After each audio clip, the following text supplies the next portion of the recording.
大家我哋又見面啦！今次我哋嚟到澳門嚟個一日遊先。我好似舊年都嚟過，但係唔見有呢嚿嘢喎。呢嚿好得意嘅結婚蛋糕巡樂園啊！今日我哋主要先食個 lunch 自助餐，跟住呢就會去觀光打卡，再食埋夜晚嗰餐呢就走啦。終於到澳門啦！我哋買咗呢個 KK Day 嘅 package 啊，佢呢就係一個自助午餐加埋參觀觀光塔嘅一個套票嚟嘅。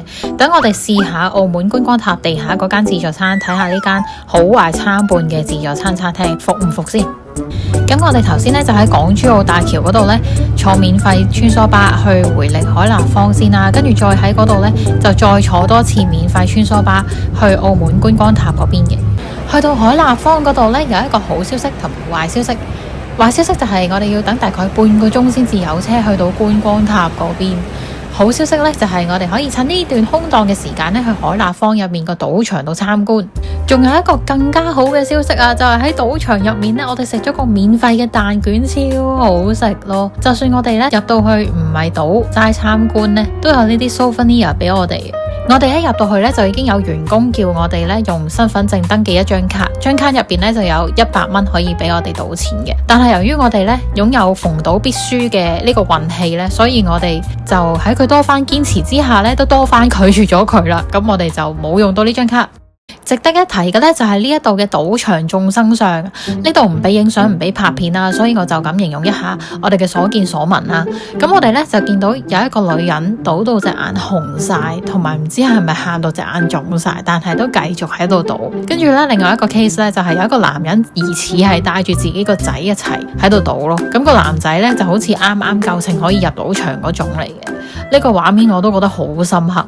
終於都有車坐啦！我哋而家出發去澳門觀光塔。澳門立法會選舉啊，啲 poster 咁似香港嗰啲嘅。另外想提一提嘅係，如果你想喺海立芳呢一個位坐 shuttle 去澳門觀光塔嘅話呢，就必須要問在場嘅職員喺邊一度排隊上車，因為呢，佢冇好明確嘅指示寫到明喺邊度排噶。其他嘅 destination 呢都有指示牌噶，唔知點解唯獨係澳門觀光塔呢係冇指示牌，所以你一定要問職員。幾經辛苦坐咗好多個站，我哋終於都去到澳門觀光塔啦。我哋而家呢就去食自助餐嗰間餐廳先。咁呢一間餐廳就喺地面嗰層啦，即係我哋一落車嗰層就係啦，都方便嘅。咁喺繼續睇落去之前呢，就提提大家，如果中意我嘅片呢，記得撳個 like 同埋訂閱，表達你嘅支持啦。你嘅支持會俾到我一個好大嘅動力，繼續創作嘅。多謝。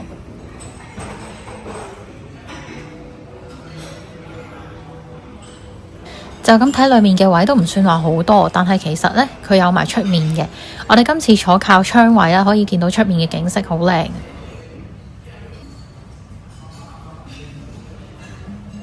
麵包就每圍台都有一份嘅，一嚟到呢就會放喺你台面。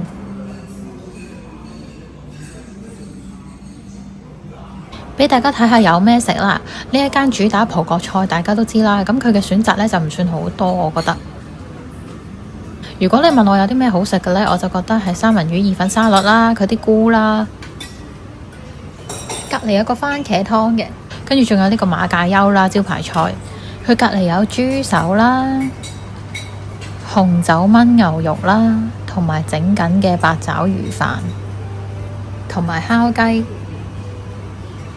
咁佢一啲常見嘅甜品，即係好似麵包布甸啊、葡撻啊呢一啲呢，都 OK 好食嘅。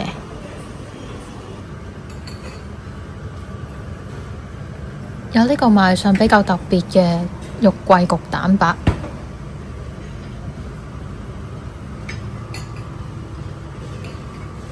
個 brownies 都好食嘅。如果你唔怕流嘅話，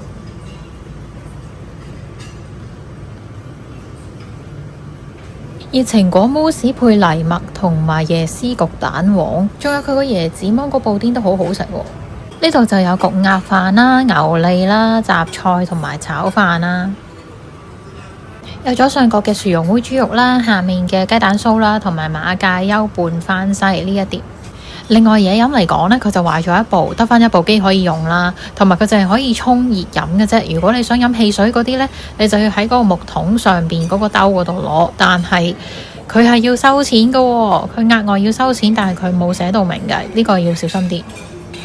咁我食完嘅感想就係都覺得不過不失啦。啲嘢食嘅份量呢，其實比較細份嘅，要攞多幾轉先會飽咯。咁嘢食嘅味道就好睇人嘅，有啲人會覺得好好食嘅，但係我呢就唔係樣樣嘢都啱食咁樣咯。有啲比較特別啲嘅菜，例如馬介休呢啲呢，就會好好食啦。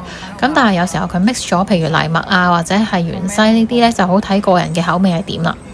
對於一個170幾蚊嘅 buffet 嚟講呢，我覺得都尚算可以嘅。咁呢個就見仁見智啦。食完 buffet 之後，我哋就落去下一層搭 lift 上到去觀光塔嗰度睇下個風景啦。我哋先上58樓室內觀光層，跟住再上61樓室外觀光。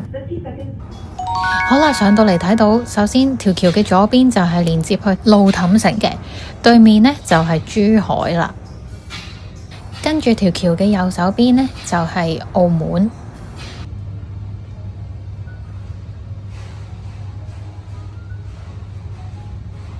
俾你哋感受下呢度有幾高先，同埋望落地下有咩感受呢？現場呢係恐怖100倍噶，可以話俾你哋知，腳都震埋。係超近個海啊！有啲位直頭望落去呢，連條路都冇，一望落去已經係個海嚟嘅。但係難得一場嚟到，梗係都要坐喺度影翻幅相先啦。好彩佢冇俾我重到爆玻璃啊！如果唔係呢，真係免費玩笨豬跳，仲要係人生最後一次玩。呢度又係有得買啲符，跟住俾你寫啲字，然後掛喺度咁樣啦。還在等嗎？玩了再說。咁呢一個位呢，就有幾條繩啦。咁應該就係可能上面啊會有人玩笨豬跳，跟住跳落嚟呢度。咁但我哋暫時就見唔到有人玩啦。哇，好恐怖啊！望我都覺得。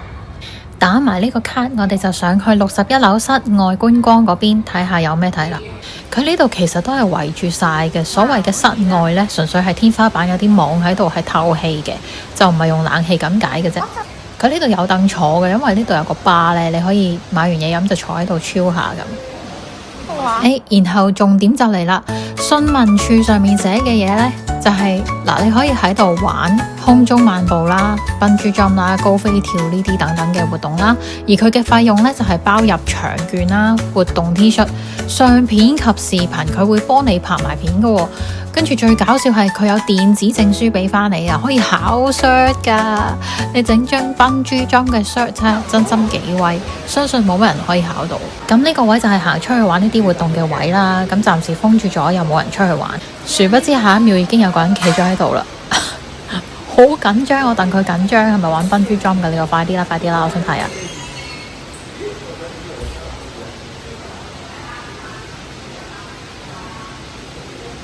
好啦，你識唔識用呢條繩先？知唔知要綁喺邊？我教下你咯。然後呢，佢呢度前前後後搞咗成10幾分鐘都未開始啊！我哋呢啲觀眾呢已經心急如焚啦。終於都開始行出去啦！呢位哥仔頭上面一支 cam， 手揸又一支 cam， 跟住仲要對住鏡頭講嘢，好可能又係一個 YouTuber 嚟嘅。原來佢淨係做 Skywalk 嘅啫，但講真，我覺得咁嘅程度已經夠恐怖啦。因為條路呢都唔係闊噶，齋行都好啦，都驚驚地。咦，無啦啦 give me 5，過咗啲力量俾佢啊！啱啱。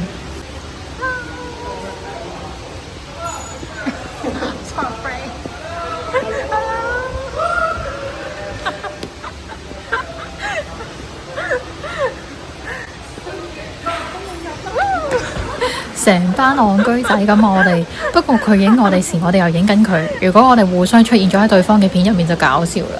哇！你睇下佢幾夠薑，入邊嗰條路呢係好幼嘅咋，佢都夠膽企，仲要坐埋喺度添。係我嘅話就上唔返嚟啦，已經。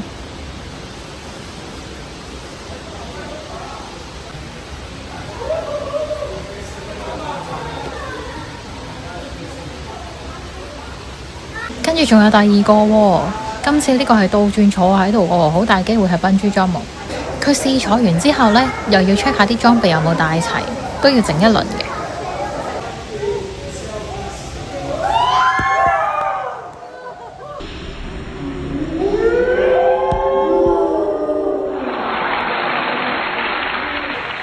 哇！啱啱嗰個黃金畫面，我真係畢生難忘啊！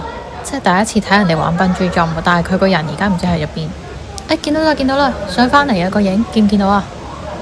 哇，又落返去啦。見到個影啊！呢度。轉眼間，我哋坐的士嚟到路環呢邊啦，主要係同啲歷史建築打下卡咁啦。呢邊呢比較多舊式嘅民居啊，佢間唔時呢先會見到啲好似超市啊，或者係一啲街邊嘅食檔咁咯。呢度係聖母青年中心啦，裏面呢有一個教堂仔嘅，聽到啲刀刀叉叉聲就知啦。我旁邊呢係一啲嘅餐廳嚟嘅，仲有豬扒包食添㗎。總之頭先唔好食咁飽啦。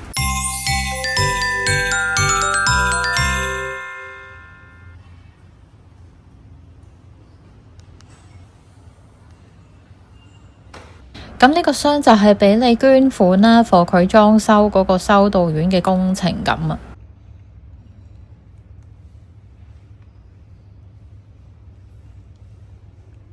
呢個就係一出到嚟左手邊嗰排餐廳嘅位置啦。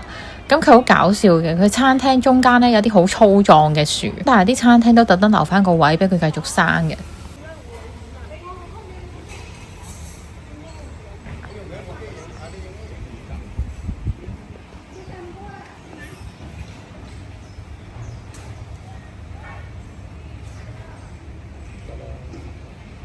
行過啲就見到個圖書館啦，佢個建築都勁西式古典咯，好靚啊！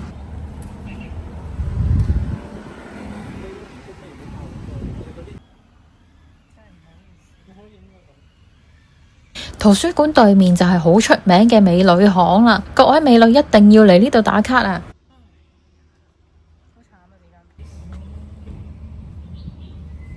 然後我哋搭巴士返嚟巴黎人呢邊打卡啦，都係即刻熱鬧好多啊！睇下巴黎人酒店啊，我哋都有參觀呢一度嘅賭場啊，主要係入去食小食，同埋感受下賭場嘅氣氛。我覺得喺度睇下賭場嘅眾生相呢，都係一件新奇有趣嘅事嚟。啲商場裝修真係好靚咯，好有獨一無二嘅感覺。佢用晒雲石啊，跟住啲牆身 lift 門呢啲都係金色閃靈靈反光嘅，俾你感受下奢華同埋紙醉金迷嘅感覺。咁另外呢，如果新手去澳門嘅話呢，呢度係非常之方便嘅，因為巴黎人啦、倫敦人同埋威尼斯人呢係連住噶，你唔需要走去室外嘅，有天橋可以駁到晒。題外話，我想講呢一度好似周圍都冇水賣咁啊！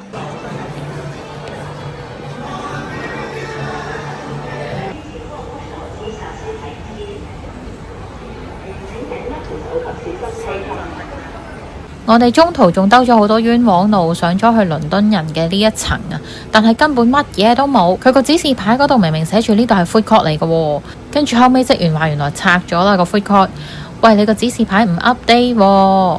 揾咗好耐，結果先至揾到一間便利店有賣水嘅，跟住呢就要15蚊一支。咁可能因為呢度係遊客區啦，所以賣嘅嘢都比較貴少少。如果想平啲嘅話，可以去酒店出面停車場有間藥房買呢，就會平啲嘅。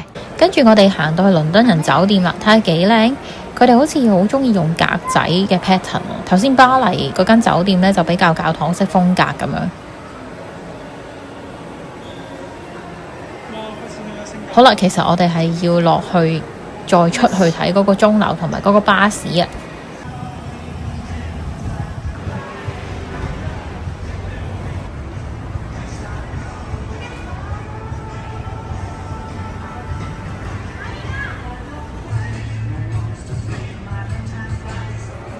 哇，好快啊！轉眼間我哋又嚟到威尼斯人啦，亦都係我最中意嘅室內打卡景點啊！冇咗嘅。Oh my god！ 可能假水度啊，你冇得睇啦。佢俾咗啲假水你，係咁橋都唔使行啦，都冇水。哎呀，搞鬼笑啊！原來第二度先有啊，行過一條街就有啦，係我自己搞錯咗啊！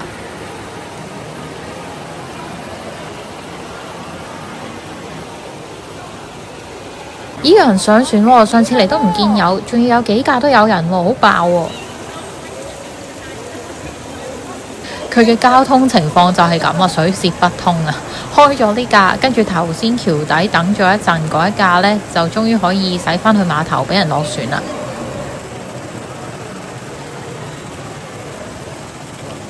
大家最關心嘅嘢嚟啦，搭一次呢個船到底要幾多錢呢？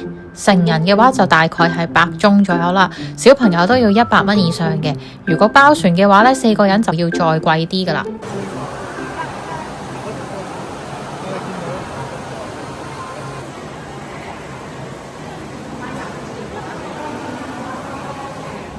我哋又走啦。我記得呢個位呢，好大陣廁所味，好臭噶，但係唔知喺邊度傳過嚟。威尼斯人酒店就係咁色彩繽紛嘅，但係用金色為主嘅。3間酒店，大家覺得邊個 design 最靚呢？我哋喺威尼斯酒店搭穿梭巴士去金沙酒店啊，希望喺入夜之前趕得切去漁人碼頭啦。喺金沙酒店過條馬路就係漁人碼頭噶啦，非常之快同埋近嘅其實，但係嗰條馬路非常之危險噶。我俾咗個稱號佢叫做功德路，意思就係呢：如果啲車肯讓我哋行嘅話呢，佢就積咗啲功德啦。點解呢？因為嗰條馬路呢係冇紅綠燈噶，啲車又行得好快啦，完全唔知幾時可以過得我哋，所以呢，就睇下佢哋想唔想積下啲功德啦，俾我哋行。前面啲鋪頭仔呢，有少少嘢食啊、嘢飲啊咁啦，我哋都買咗啲嘢飲都 OK 嘅。有啲店員話呢，近排生意都好難做啊，經濟唔好。大家如果經過呢度嘅話，都可以試下呢度嘅鋪頭啦。見到有間手信店賣澳門 crossover Chikawa 嘅手信啊，就係 Chikawa 拎住葡撻嗰個公仔同埋嗰個鎖匙扣啊。呢個彎位非常之靚啊，佢啲線條慢慢消失，個畫面好有藝術感。呢度一着咗燈之後又唔同感覺啦，個黃藍色對比呢，好強烈啊！原本睇落由好古舊嘅羅馬式建築就變到好似皇宮咁奢華嘅感覺。另外，因為我哋嚟嘅時候都差唔多中秋節啦，所以佢擺咗啲裝置藝術喺度。下一秒就講解點解一定要黃昏嚟啦。冇錯啦，因為佢一着咗燈之後又另一番景象啊，超級靚啊！黃昏嚟嘅話，其實你係可以影到2種唔同嘅感覺㗎，就好似頭先喺建築裏面彎位嗰度影嗰張相咁。咁而家又開始多人咯，頭先冇乜人㗎喎。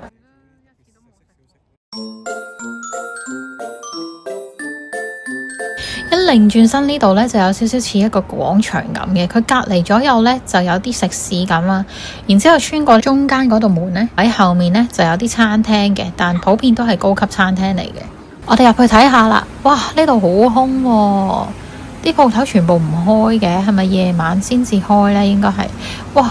個重點係好大個月球喺度喎，因為中秋節啊，有個咁嘅擺設嘅，真係非常之吉啊！一個人都冇啊！但係條街都幾長下嘅，其實有個幾靚嘅水池喺度啦。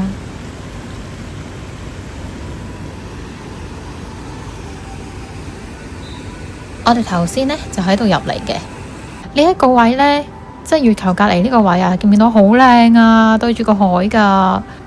哇！黃昏咁樣望出去，其實真係好靚咯。頭先我哋都見到有啲人係向住呢個方向行，睇下前面好多人係坐咗喺餐廳度或者企喺度影相咯。咁我哋出返去啦，行咗大概10分鐘嘅時間，就去咗呢一間叫玫瑰園嘅餐廳度食飯啦。呢度普遍價錢都係一個飯就50至100蚊咁樣啦。咁我叫咗個馬介休炒飯嘅，食完之後嘅評價就係總算填飽咗個肚。如果你唔追求味道呢，淨係想填飽肚呢，勉勉強強都還可以咁。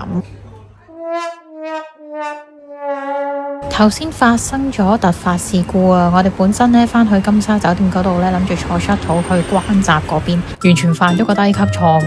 其實我哋係要去港珠澳大橋，所以我哋去到關閘嗰邊呢，要行一段路，再搭巴士返去港珠澳大橋。雖然兩個口岸都近嘅，咁金沙嗰邊呢，其實都有 shuttle 去港珠澳大橋，但係原來我哋嗰日 miss 咗個尾班車時間。好啦，2025年最後一個 vlog 完結啦，祝定大家新年快樂先，出年再見啦，下個 vlog見，拜拜。